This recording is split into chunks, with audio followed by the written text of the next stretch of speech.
Dukung terus channel ini dan jangan lupa tekan tombol like dan subscribe-nya. Jika ada kesalahan pada gambar, harap dimaklumi. Karena alur cerita novel dan komik sedikit berbeda.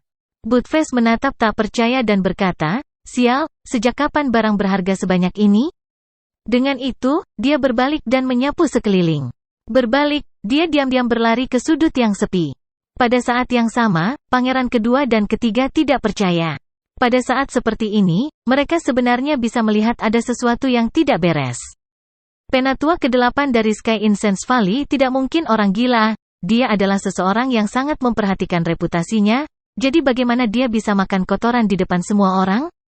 Selain itu, Suke tidak sopan sepanjang waktu, tetapi Penatua ke-8 tidak marah sama sekali. Sebaliknya, dia bertindak sopan, hampir seolah-olah dia menghormati Suke. "Kamu telah menebak dengan benar, pemuda ini memang sesuatu." Putri ke-7 berkata dengan lembut, matanya berbinar. Pangeran ketiga dan yang lainnya sedikit terkejut ketika mereka membuka mulut, tetapi tidak ada kata yang keluar. Baiklah, orang tua, jangan mengatakan banyak hal yang tidak berguna. Tak ternilai harganya, apa? Apakah kamu berencana untuk makan tanpa membayar? Serahkan uangnya, cepat. Suke berkata dengan tidak sabar. Dia hanya memiliki perasaan yang baik untuk Empress of Sky Incense Valley. Adapun yang lainnya, Suke tidak merasa berkewajiban untuk memperlakukan mereka dengan sangat baik. Dalam kata-katanya, ini memisahkan sentimen pribadi dan bisnis. Bertindak tangguh adalah bisnis dan ketika tiba saatnya untuk bertindak, dia harus bertindak. Dia tidak bisa mencintai sesuatu karena hal lain karena perasaan pribadinya. Penatua ke-8 terkejut saat dia meraba saku pakaiannya. Dia mengeluarkan beberapa batangan emas dari cincin penyimpanannya dan memberikannya kepada Suke. Karena prajurit muda itu bersikeras, aku tidak akan bertindak terlalu sopan. Aku akan mendapatkan beberapa keuntungan dan membeli semua ini. Penatua ke-8 telah menghabiskan banyak uang sekaligus tetapi dia merasa malu untuk Suke, hampir seolah-olah Suke yang kalah. "Pak," semua rakyat jelata di sekitar menarik napas dalam-dalam. Beberapa batangan emas ini bernilai lebih dari puluhan ribu tael perak. Apa yang terjadi dengan dunia ini? Menggoreng beberapa potong kotoran hitam bisa mendapatkan harga setinggi itu? Kecuali seorang kultivator sekarang memiliki selera yang begitu kuat? Semua orang kaget dan tidak percaya. Namun, pangeran kedua, pangeran ketiga dan yang lainnya memasang ekspresi yang sama. Mereka sepenuhnya percaya bahwa pot ini berisi sesuatu yang luar biasa. Tunggu, seperti yang telah saya katakan sebelumnya, satu orang hanya dapat membeli satu mangkuk. Ini adalah aturan dan fraksi surga yang meledak sangat khusus tentang keadilan. Satu tidak berarti dua. Ketika saya mengatakan harganya 1000 tael perak, saya berarti 1000 tael perak, dan ketika saya mengatakan satu mangkuk, maksud saya adalah satu mangkuk. Suke berbicara dengan nada yang sangat menjengkelkan. Orang-orang di sekitarnya, baik rakyat jelata maupun anggota keluarga kerajaan, memasang ekspresi canggung. Mereka terdiam. Bagaimana dia bisa berbicara tentang moral bisnisnya tanpa malu-malu? Selain itu, jelas satu berarti satu. Apa semua ini tentang satu tidak menjadi dua? Orang yang paling aneh dan tidak menentu di sini tampaknya adalah Anda. Adapun Penatua ke-8, setelah mendengar kata-kata seperti itu, dia terkejut lagi dan wajahnya dipenuhi rasa sakit. "Prajurit muda, mangkuk ini terlalu kecil untuk apa yang kuberikan padamu? Bagaimana kalau 5 mangkuk? Aku sudah mengatakannya, ketika aku mengatakan satu itu berarti satu. Apakah kamu ingin satu mangkuk? Jika tidak, tersesat dan berhentilah mengganggu bisnisku." Suke berkata dengan tidak sabar. Sikapnya yang dingin membuatnya merasa hebat tentang dirinya sendiri juga. Keberhasilannya dalam berakting tangguh menyebabkan peningkatan poin tangguh aktingnya yang berkelanjutan. Semua orang terkejut dengan postur dan sikap Suke juga. Mereka merasakan hawa dingin di hati mereka. Orang ini bukan seseorang yang sederhana. Penatua ke-8 tidak punya pilihan. Dia tahu bahwa dia tidak bisa menikmati banyak hal seperti ini. Sekarang dia memiliki kesempatan untuk membeli mangkuk tanpa menggunakan batu roh tetapi menggunakan beberapa batangan emas sebagai gantinya. Baginya, itu seperti mendapatkannya secara gratis. Dia tertawa buru-buru dan berkata, "Prajurit muda, jangan khawatir, saya akan membeli satu mangkuk." Dengan itu, dia melambaikan tangannya dan mengambil beberapa potong tahu bau dari panci minyak dan meletakkannya di mangkuk. Namun, dia tidak mengambil kembali beberapa batangan emas. Dari bagaimana dia melihatnya, dia hanya mendapatkan. Itu sangat murah, membeli semangkuk tahu bau ini hanya dengan beberapa batangan emas. Mengapa dia masih repot-repot tentang harga untuk satu mangkuk? Suke menutup satu matanya, seolah-olah dia tidak melihatnya. Dia berjalan diam-diam dan mengambil batangan emas, menempatkannya diam-diam ke dalam kantong uang wanita itu. Penatua ke-8 berjalan pergi dengan semangkuk tahu busuknya, tampak sangat puas. Pangeran kedua cemas ketika dia berjalan mendekat dan bertanya dengan suara rendah, "Penatua, tidak ada yang tahu apa ini. Mengapa Anda sangat memikirkannya?" Penatua ke-8 ragu-ragu dan berkata dengan erangan, "Tunggu di sini sebentar, saya perlu melakukan sesuatu, saya akan memberitahu Anda ketika saya kembali."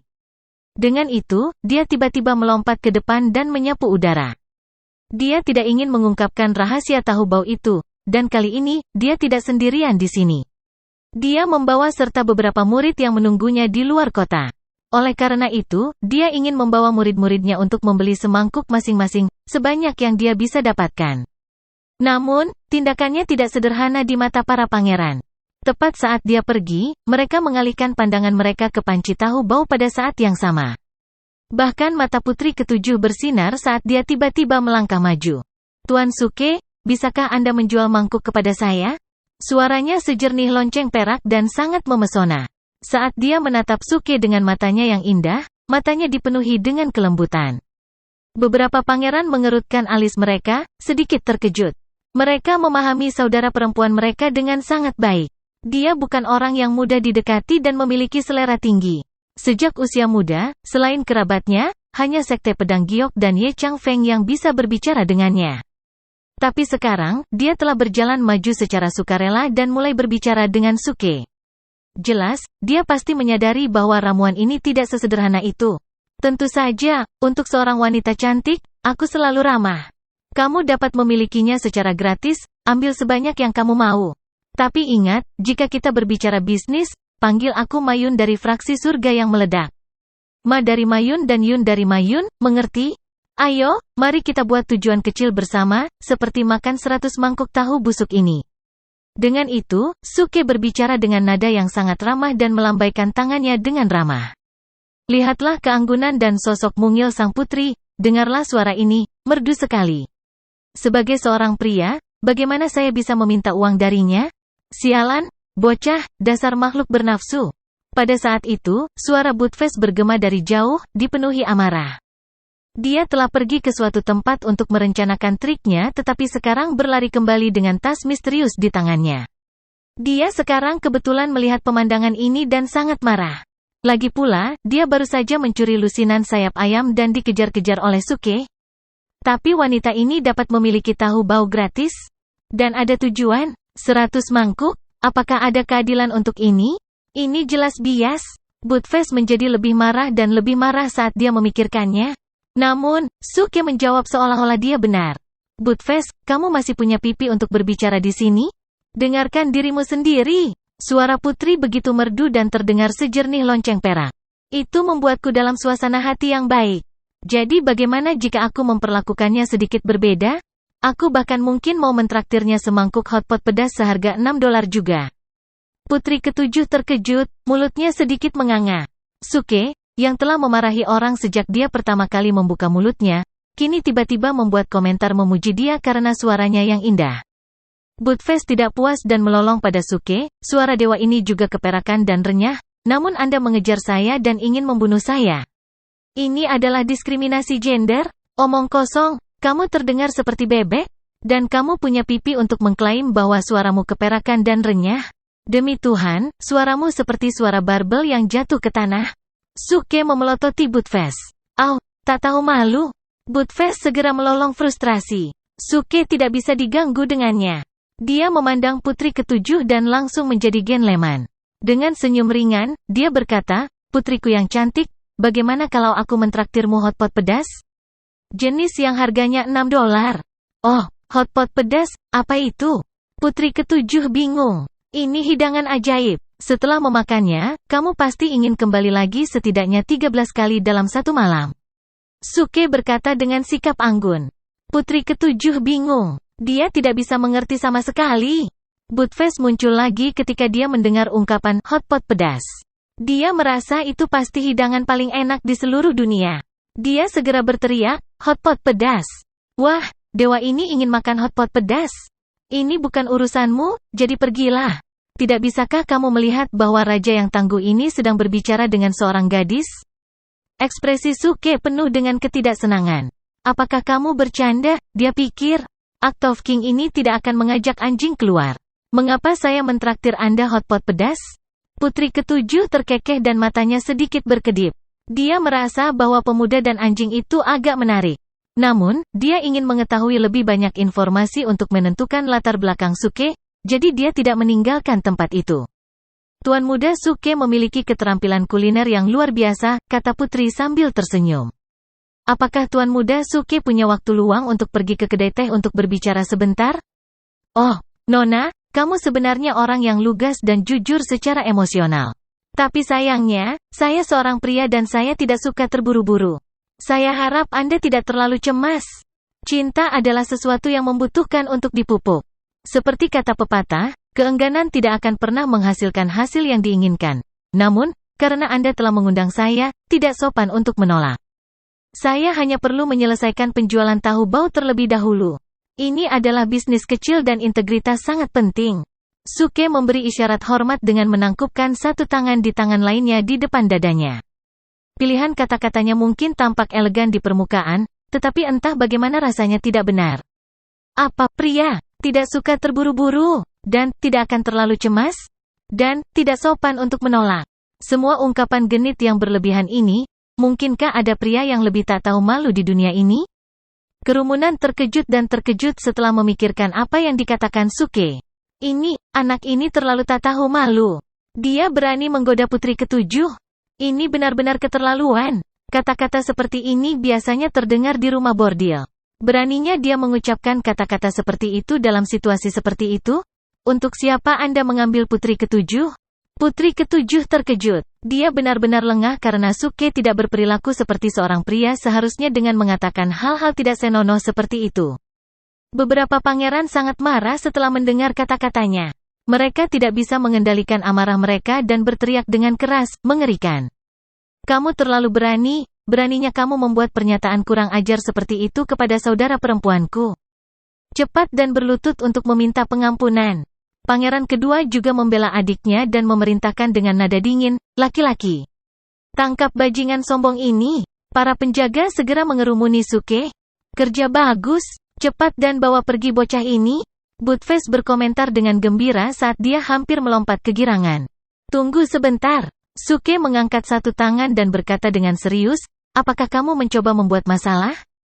Dan kamu, Fatih kedua, berapa kali kamu berteriak pada penjagamu untuk menangkapku? Kamu tidak boleh kalah kan? Atau apakah kamu benar-benar cemburu karena aku terlalu tampan dan terlalu keren?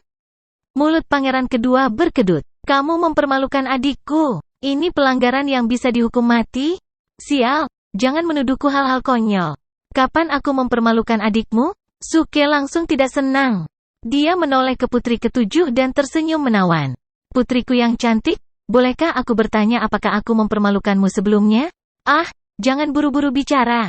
Lihat, kamu pasti lapar, ayo makan dulu. Saat dia berbicara, Suke menyiapkan semangkuk tahu bau dan menoleh ke putri ketujuh. Pada saat itu, tidak ada yang memperhatikan bahwa Buttface dengan diam-diam naik ke panci minyak, mengeluarkan tas dan menuangkan isinya ke dalam panci minyak. Saat dilihat dengan seksama, isinya mirip dengan sosis, tetapi warnanya gelap dan mengapung di dalam panci. Dan mereka benar-benar terlihat seperti sampah. Untungnya, semangkuk tahu bau yang sekarang dipegang Suke tidak terkontaminasi. Dia mengambil sepotong tahu dengan sumpit dan menawarkannya kepada putri ketujuh. Mungkin karena dia benar-benar tampan, atau mungkin karena poin karisma yang ditambahkan, tetapi dia tampil ekstra menawan pada saat itu. Putri ketujuh tidak menunjukkan tanda-tanda kemarahan. Tidak hanya itu, tetapi ketika dia melihat senyum lembut dan menawan Suke, detak jantungnya sedikit meningkat, dan dia merasa agak gugup. Ayo, jadilah baik, buka mulutmu dulu. Ya, benar. Lalu masukkan dengan lembut. Saat dia linglung, dia membuka mulut kecilnya dan mendengarkan Suke. Dia tidak mengerti mengapa, tetapi pada saat itu, dia merasakan begitu banyak ketulusan dari Suke sehingga dia tidak dapat menolaknya. Apa alasannya? Putri ketujuh sendiri telah bertemu dengan banyak bakat dari 5 negara. Bahkan di Imperial City of Metal Nation, ada seorang pria yang terkenal sebagai pria tercantik dari 5 negara. Namun, bahkan di hadapan pria yang terkenal, cantik, dan menawan itu, Putri ketujuh tidak pernah merasa terpesona seperti yang dia rasakan sekarang. Menghadapi Suke, yang merupakan orang yang tidak tahu malu, mengapa dia tidak bisa menahan jantungnya untuk berdebar? Suke telah memegang kotoran bau itu ke wajahnya, namun dia dengan patuh membuka mulutnya. Ketika tahu bau yang agak halus dan agak panas menyentuh bibirnya, Putri ketujuh merasa bahwa dia pasti sudah gila atau dirasuki roh jahat. Tetapi pada saat berikutnya ketika dia menggigit tahu, jus segar dan lembut memenuhi mulutnya, dan dia tercengang. Mengapa benda berbau busuk ini memiliki rasa yang unik? Berbau busuk? Tidak. Ini luar biasa. Baunya enak, terlalu enak. Tunggu, ada apa ini? Tahu? Tidak, sejak kapan tahu ini begitu harum dan beraroma? Rasa dan rasanya, sungguh menakjubkan. Memikirkan bahwa hal yang begitu lezat benar-benar ada di dunia. Ledakan. Tiba-tiba, Putri ketujuh menggigil. Kekuatan jiwanya telah meningkat sedikit. Meskipun perbedaannya hanya kecil, dia bisa dengan jelas merasakan perubahan dalam kekuatan jiwanya. Dia menatap Suke dengan mata besar, dengan ekspresi takjub. Suke tertawa nakal. Bagaimana? Ini enak kan? Putri ketujuh mengangguk. Suke terus tertawa. Kekuatan jiwamu telah meningkat sedikit kan? Apakah kamu ingin lebih? Ya. Terima kasih. 10.000 tael per mangkuk, harga tetap. Satu mangkuk seharga 10.000 tael? Semua orang hampir pingsan setelah mendengar kata-kata Suke. Sudah 1.000 tael sebelumnya. Tetapi sekarang dia telah meningkatkannya 10 kali lipat menjadi 10.000 mangkuk? Sial, kalau sudah begini, bagaimana Anda masih tega membicarakan etika bisnis? Seseorang harus dikutuk jika mereka mempercayaimu. Tapi sekali lagi, ada apa dengan Putri ketujuh? Kenapa dia terlihat begitu terpesona? Apakah hal ini benar-benar enak? Putri ketujuh berdiri terpaku di tempat saat dia melihat Suke, tidak bisa bereaksi. Apa yang salah dengan orang ini? Bukankah dia mengatakan bahwa jika itu baik, saya dapat memilikinya secara gratis dan makan sebanyak yang saya inginkan? Tapi setelah digigit sekali, sudah menjadi 10.000 tael untuk satu mangkuk? Tuan Su, Suke, untuk apa ini? Putri ketujuh sedikit bingung dan kebingungan tertulis di seluruh wajahnya. Suke tertawa. Lihat ekspresi ketakutanmu. Aku hanya bercanda denganmu. Seperti yang aku katakan, 1 adalah 1 dan 2 adalah 2. Kejujuran adalah hal yang paling penting. Ayo, seluruh mangkuk untukmu. Dengan itu, dia memberi Putri ketujuh seluruh semangkuk tahu busuk. Sebagian besar, dia masih memikirkan bagaimana dia bisa memberi pelajaran pada pangeran kedua. Dia tidak bisa diganggu dengan mendapatkan tael. Pangeran kedua juga terkejut. Dia tidak bisa mengerti rahasia apa yang dimiliki bajingan berpenampilan hitam ini. Mengapa Putri ketujuh memasang ekspresi gembira setelah memakannya? Mungkinkah itu benar-benar enak? Kakak ketujuh, apakah kamu yakin ini enak? Pangeran kedua bertanya sambil menatap Putri ketujuh. Dia menganggukkan kepalanya dengan tawa pahit. Kakak kedua, ini luar biasa. Setelah memakannya, sepertinya kekuatan jiwaku meningkat. Dengan itu, semua ekspresi pangeran berubah. Meningkatkan kekuatan jiwa. Tidak heran Penatua ke-8 menganggap ini dengan sangat hormat. Itu adalah ramuan yang berharga. Mereka semua akhirnya mengerti ketika mereka melihat panci tahu bau lagi, ekspresi penuh gairah di mata mereka. Gemuk kedua, ada apa sekarang? Sekarang kakakmu telah mencobanya sendiri, apakah kamu masih tidak mengakui kekalahan? Apakah kamu mencoba untuk menarik kembali kata-katamu? Bisakah kamu benar-benar tidak tahu malu? Suke berkata dengan puas saat dia melihat pangeran kedua. Otot-otot wajah sang pangeran berkedut saat dia membuka mulutnya dan berkata, sejak kapan aku bilang aku ingin kembali? Sebelum dia bisa menyelesaikannya, Suke memotongnya. Seseorang harus jujur. Lihat bagaimana aku menggunakan kata-kataku sebelumnya. Aku tidak mengambil 1 sen pun dari adikmu dan bahkan menawarkannya semangkuk makanan lezat senilai 10.000 tael secara gratis. Apakah kamu tidak malu di hadapanku? Rasa syukur? Pangeran kedua memutar matanya. Dia tidak punya niat untuk menarik kembali kata-katanya. Saya. Suke memotongnya lagi, menggelengkan kepalanya. Berhenti mencari alasan. Kamu sudah kalah taruhan ini, jika kamu laki-laki maka akui kekalahan. Jangan plin-plan. Saya. Umumkan saja kalau kamu kalah. Ya atau tidak? Ya atau tidak? Ya. Ya apa? Lihatlah wajahmu yang enggan, kamu jelas tidak menerima hasilnya. Itu tidak akan berhasil. Jika kamu tidak berbicara dengan jujur, bagaimana kamu akan menjadi kaisar di masa depan? Pangeran kedua terkejut, wajahnya dipenuhi dengan ketidakpercayaan. Dia sama sekali tidak berniat untuk menarik kembali kata-katanya, terutama di depan begitu banyak orang biasa. Dia ingin membangun citra seseorang yang sesuai dengan posisi putra mahkota, seseorang yang akan bertindak sesuai dengan kata-kata mereka dan menepati janji. Namun, dia tidak tahu bahwa sebelum dia bisa mengatakan apa-apa, Suke akan menggambarkannya sebagai orang yang tidak jujur. Dengan kata-kata Suke, rakyat jelata berpikir bahwa sang pangeran benar-benar ingin kembali pada kata-katanya sendiri. Pangeran kedua bisa melihat sendiri mengapa mereka berpikir seperti itu. Setelah beberapa saat, pangeran kedua akhirnya menguasai dirinya dan berkata dengan marah, "Saya tidak pernah mengatakan saya akan menarik kembali kata-kata saya, berhenti menyemburkan sampah."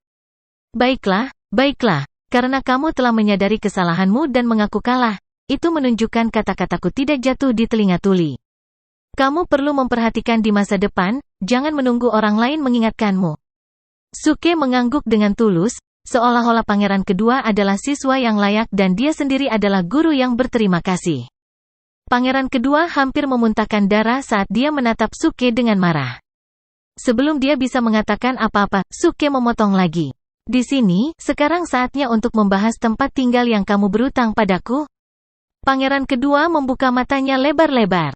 Sejak kapan aku berutang tempat tinggal padamu? Suke mengerjap dan berkata sambil tersenyum, bukankah kamu menjanjikan sesuatu padaku jika kamu kalah? Kondisiku adalah tempat tinggal, 3.000 wanita cantik dan harta yang tak terhitung jumlahnya, itu saja. Vulgar, terlalu vulgar. Semua pangeran memasang ekspresi jijik setelah mendengar itu. Mereka mengharapkan dia untuk meminta beberapa harta untuk kultivasinya, tetapi mereka tidak mengharapkannya untuk meminta rumah, wanita, dan uang. Sebagai seorang kultivator, bagaimana pikirannya bisa dipenuhi dengan pikiran vulgar seperti itu? Tentu saja, ini hanya pikiran para pangeran. Untuk rakyat jelata, permintaan Suke sangat masuk akal. Sebuah tempat tinggal, banyak wanita cantik dan kekayaan yang tak terhitung. Apa perbedaan antara itu dan seorang kaisar? Mereka dipenuhi dengan rasa iri. Tanpa ada yang memperhatikan, Budfest telah mengambil alih panci minyak dan memegang sepasang sumpit besar. Saat dia mengutak-atik panci minyak, dia berkata dengan sombong, "Anak nakal, kamu terlalu tidak tahu malu. Datang dengan istilah seperti itu, kamu tidak memiliki pandangan ke depan sama sekali. Kamu seharusnya memintanya untuk seluruh negara logam." Mulut semua orang berkedut setelah mendengar kata-kata Budfest. Mereka memandangnya dengan jijik, tetapi tidak ada yang mau mengkritiknya. Pangeran kedua mengabaikan kata-kata Budfest saat dia menatap Suke dengan dingin. "Aku berjanji padamu satu syarat," katanya dengan suara bercanda, "tetapi kamu telah menyatakan 3 syarat." "Oh, Anda benar, itu memang kesalahan saya. Kondisi adalah kondisi. Izinkan saya untuk mengulanginya." Suke menerima kesalahannya dengan rendah hati. "Tentu." Pangeran kedua mengangguk. Suke berkata, "Kalau begitu aku ingin tempat tinggal yang dipenuhi banyak wanita cantik dan kekayaan yang tak terhitung jumlahnya." Semua orang terdiam. Apa perbedaan sialan itu? Bukankah dia baru saja menggabungkan beberapa kalimat menjadi satu? Ini bekerja juga. F*CK, saudara Anda baik. Semua orang berasumsi bahwa Suke akan mengubah kondisinya atau menguranginya, tetapi mereka tidak menyangka dia secerdas ini. Pangeran kedua menyipitkan mata dan berkata dengan tawa dingin, "Karena kamu bersikeras pada permintaan seperti itu, maka aku pasti bisa memuaskanmu." Baginya, permintaan Suke tidak berlebihan. Bahkan, dia bisa dengan mudah menindaklanjutinya. Suke tersenyum dan bertanya, "Bagaimana jika kamu tidak bisa?" "Aku pasti akan melakukannya." Pangeran kedua sangat percaya diri. "Tidak, saya tidak akan benar-benar mempercayai Anda kecuali Anda menulis perjanjian tertulis dan berjanji bahwa jika Anda tidak dapat melakukannya, Anda akan mewariskan semua kekayaan Anda kepada saya." "Hehe, kamu benar-benar orang yang picik. Ini hanyalah perjanjian tertulis, aku akan memuaskanmu." Pangeran kedua tertawa dingin lagi saat dia menatap Suke dengan kebencian di matanya. Dia kemudian melambaikan tangannya dan seorang pria membawa beberapa kertas, pena dan tinta.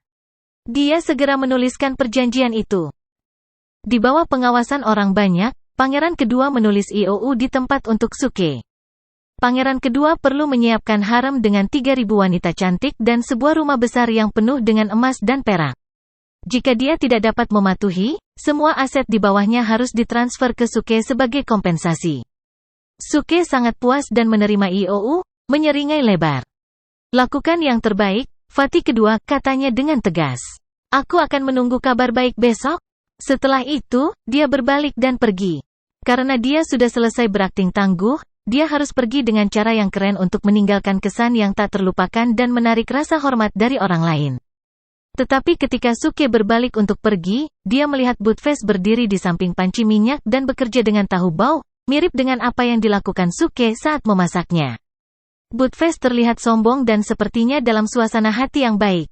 Buttface, apa yang kamu lakukan? Kamu akan mencuri makanan lagi kan?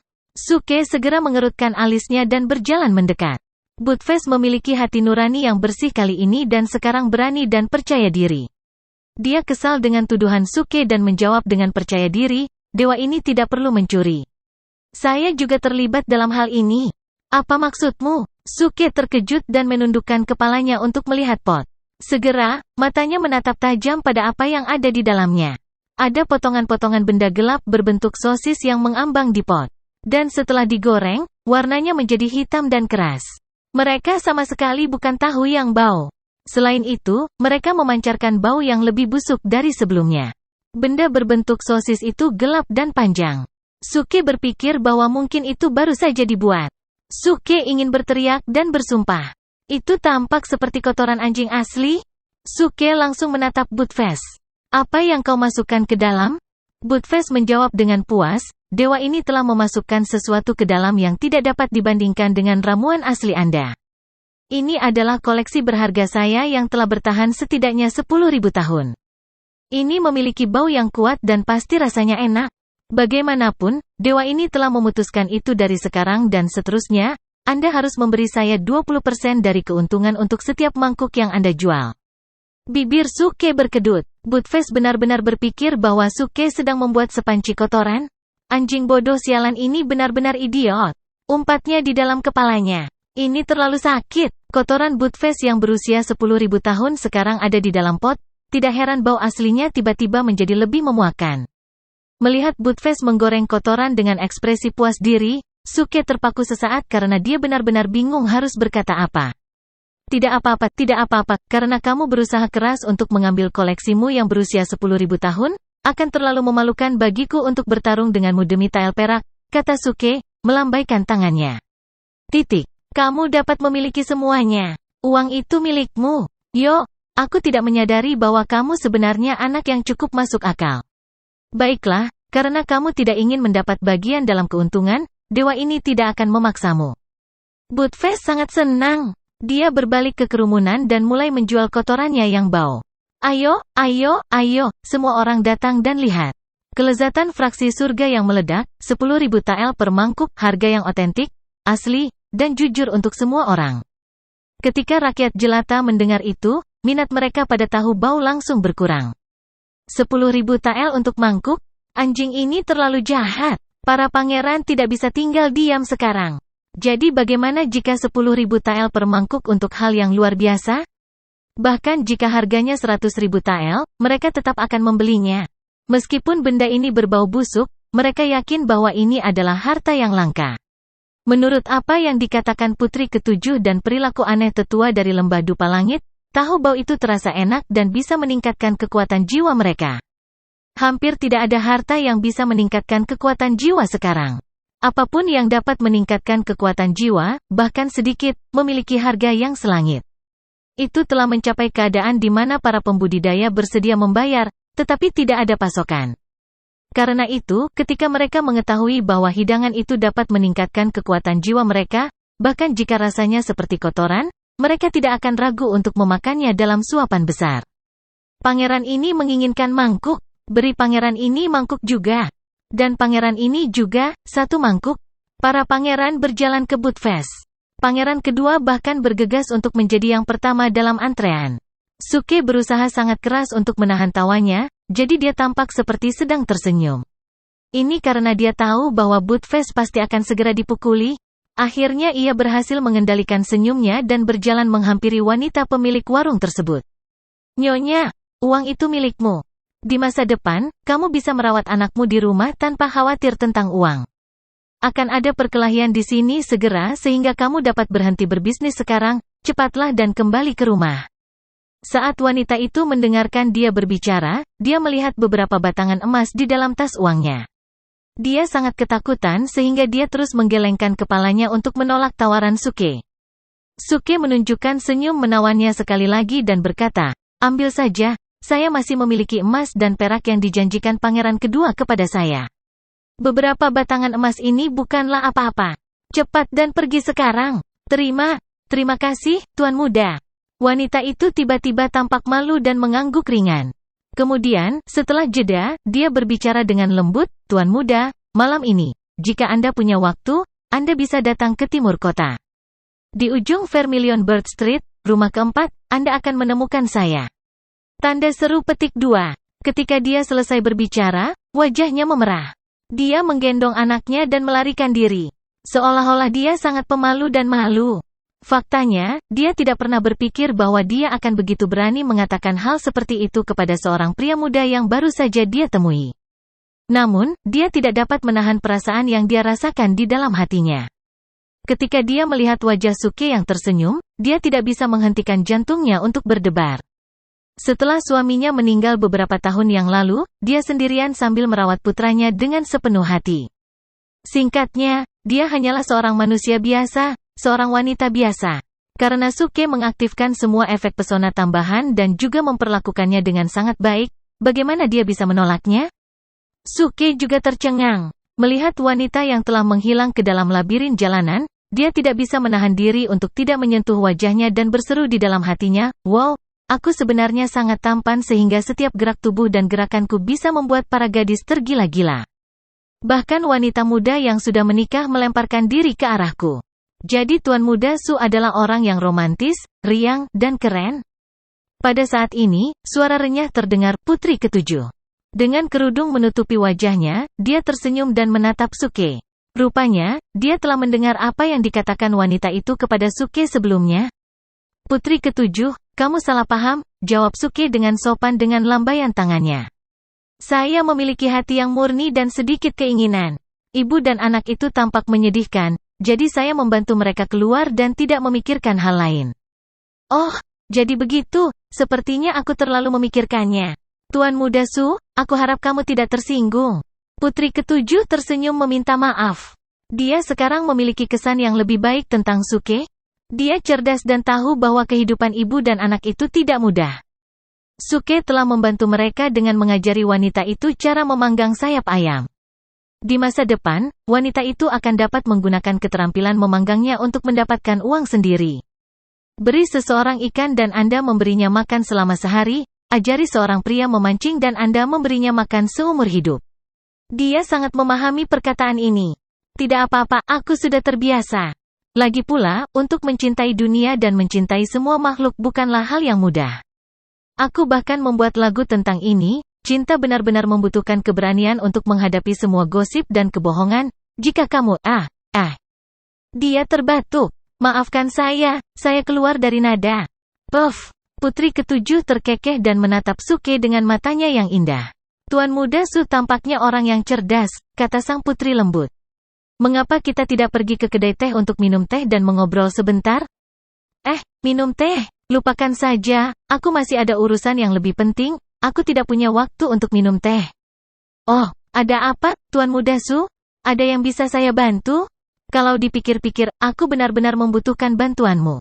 Bolehkah aku tahu bagaimana menuju ke timur kota dan mencapai rumah keempat di ujung Vermilion Bird Street?